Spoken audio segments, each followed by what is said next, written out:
इस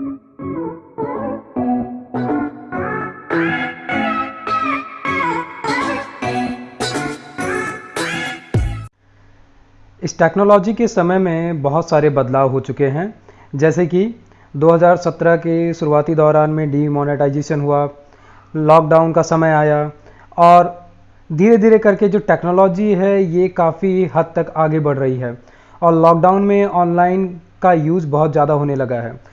ज़्यादातर लोग मूवीज़ देख रहे हैं, वीडियोज़ देख रहे हैं, कुछ लोग नेट सर्फिंग के थ्रू पढ़ाई कर रहे हैं, ऑनलाइन एजुकेशन चल रहा है, बहुत सारी संस्थाएं जो हैं वो ऑनलाइन एग्ज़ाम्स भी ले रही हैं, बहुत सारी चीज़ें हुई हैं। इसी के साथ में ऑनलाइन फ्रॉड के तरीके और उनमें बहुत सारे बदलाव भी हुए हैं।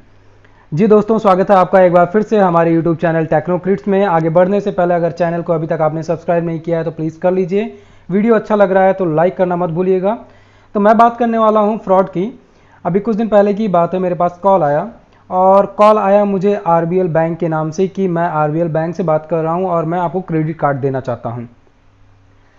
जो इसमें मज़ेदार बात थी वो ये थी कि सामने वाले व्यक्ति ने मुझसे कहा कि आपको इसके लिए किसी भी तरीके के कोई डॉक्यूमेंट देने की ज़रूरत नहीं है और ना ही कोई वेरिफिकेशन होगा, क्योंकि आपका जो ये नंबर है इस पर बहुत ही अच्छा सिबिल रेशियो दिखा रहा है, जिसकी वजह से हम आपको बिना किसी डॉक्यूमेंट वेरिफिकेशन के डॉक्यूमेंट दे देंगे।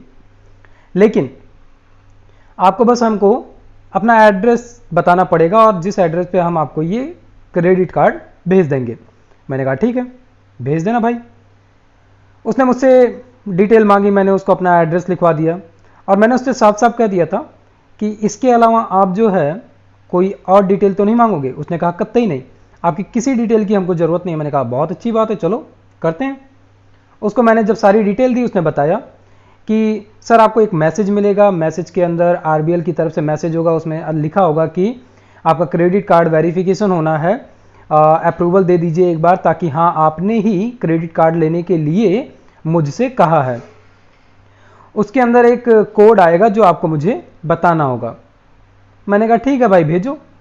उसने मुझे भेजा, उसके अंदर जो मैसेज था वो एक कस्टम मैसेज है, वो मैं भी भेज सकता हूँ या कोई भी भेज सकता है, लेकिन अभी ट्राई ने अपना नियम चेंज किया है, जिसकी वजह से अब कोई भी बंदा जो है वो इस तरीके से मैसेज नहीं भेज सकता है।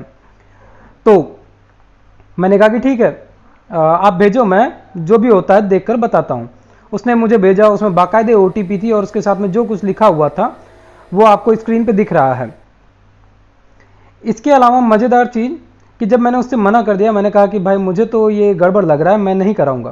कहने लगा सर मैं बहुत दिन से काम कर रहा हूँ, आपको चिंता करने की ज़रूरत नहीं है, ऐसा है वैसा है। मैंने कहा कि कोई दिक्कत की बात नहीं है, बहुत अच्छा काम कर रहे हो, कोई दिक्कत की बात नहीं है, मुझे इसमें इंटरेस्ट नहीं आ रहा है, मैं नहीं कराऊंगा। इसके बाद में मैंने फ़ोन काट दिया। जस्ट कुछ ही सेकंड के बाद में फिर से उसी नंबर से फ़ोन आया और इस बार एक मैडम ने फ़ोन किया। उन्होंने कहा कि सर आपको क्या दिक्कत होगी, मैं मैनेजर बात कर रही हूँ, आपको जो प्रॉब्लम हुई है उसका प्लीज़ आप फीडबैक दे दो ताकि हमको पता चल सके। मैंने कहा ठीक है लो फीडबैक। तो उसने बताया कि क्या दिक्कत हुई। मैंने कहा कि मैडम ये बताओ, आप अपने लिपस्टिक और पाउडर के लिए ये खून चूस रहे हो लोगों का, वो भी लॉकडाउन के टाइम पे, क्या ये अच्छी बात है? आप कैसे यानी कि रात में खा के सो सकते हो आराम से, इतना ज़्यादा फ्रॉड करने के बाद में? तो मैडम जी मुझे बोलती हैं सर कोई दिक्कत नहीं है, मैं आराम से सोती हूँ, खाती पीती हूँ, कोई दिक्कत की बात नहीं है, आपको अगर ऐसा लग रहा है तो कोई बात नहीं। मैंने कहा कि साफ साफ भारत सरकार बोलता है, आरबीआई गाइडलाइन देता है कि कोई भी हो, चाहे बैंक हो, चाहे खुद आरबीआई हो या कोई भी हो, अगर वो आपके मोबाइल पे आया हुआ कोई भी डिटेल मांग रहा है, ओटीपी खास करके मांग रहा है, तो कतई मत बनाओ, बताना ही नहीं है। मैंने कहा कि मैडम आप बोल रही हो, आप मैनेजर बोल रही हो, तो आप ये बताओ आप कैसे ये ओटीपी मांग सकते हो? उन्होंने कहा कि ऐसा है कि आपको ये तो देना पड़ेगा ना, नहीं तो वेरीफाई कैसे करेंगे हम। तो दोस्तों सब मिला के वो फर्जी कॉल था।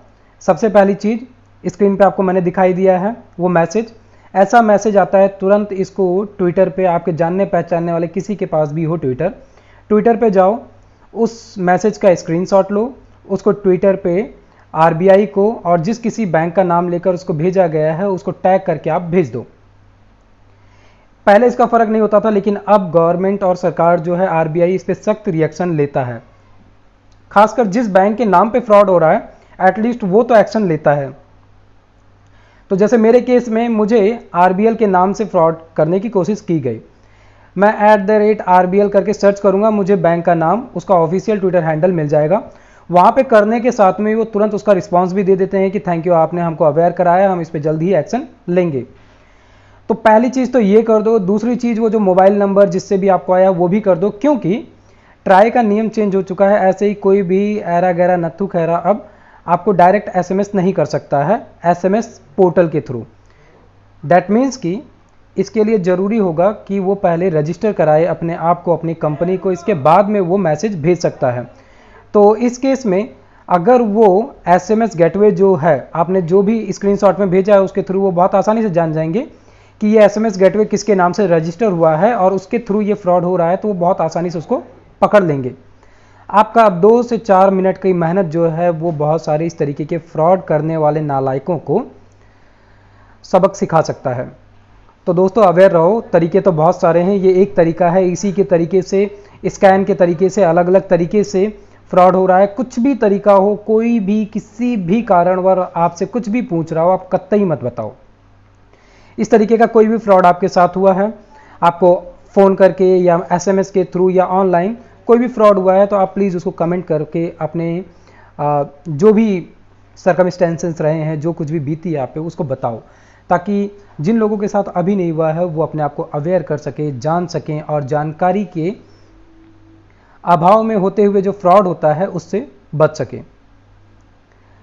ठीक है दोस्तों, अगर बात अच्छी लगी है तो इसको दूर तक फैलाओ ताकि लोग अवेयर हों इससे और वो फ्रॉड में ना फंसें, क्योंकि लॉकडाउन के टाइम में वैसे ही पैसे की किल्लत हो चली है, बिजनेस ठप हो रहे हैं, सरकारें परेशान हैं, देश परेशान है, दुनिया परेशान है, और ऐसे में इस तरीके के फ्रॉड के तरीके बहुत सारे निकलेंगे। इसीलिए आपको इस तरीके का जो भी फ्रॉड झेलने को मिल रहा है उन तरीकों के बारे में आप शेयर करो, बताओ कमेंट करके, ताकि लोग अवेयर हों। ठीक है, फिर मिलता हूँ एक नए टॉपिक के साथ में नए वीडियो में। तब तक के लिए बाय बाय।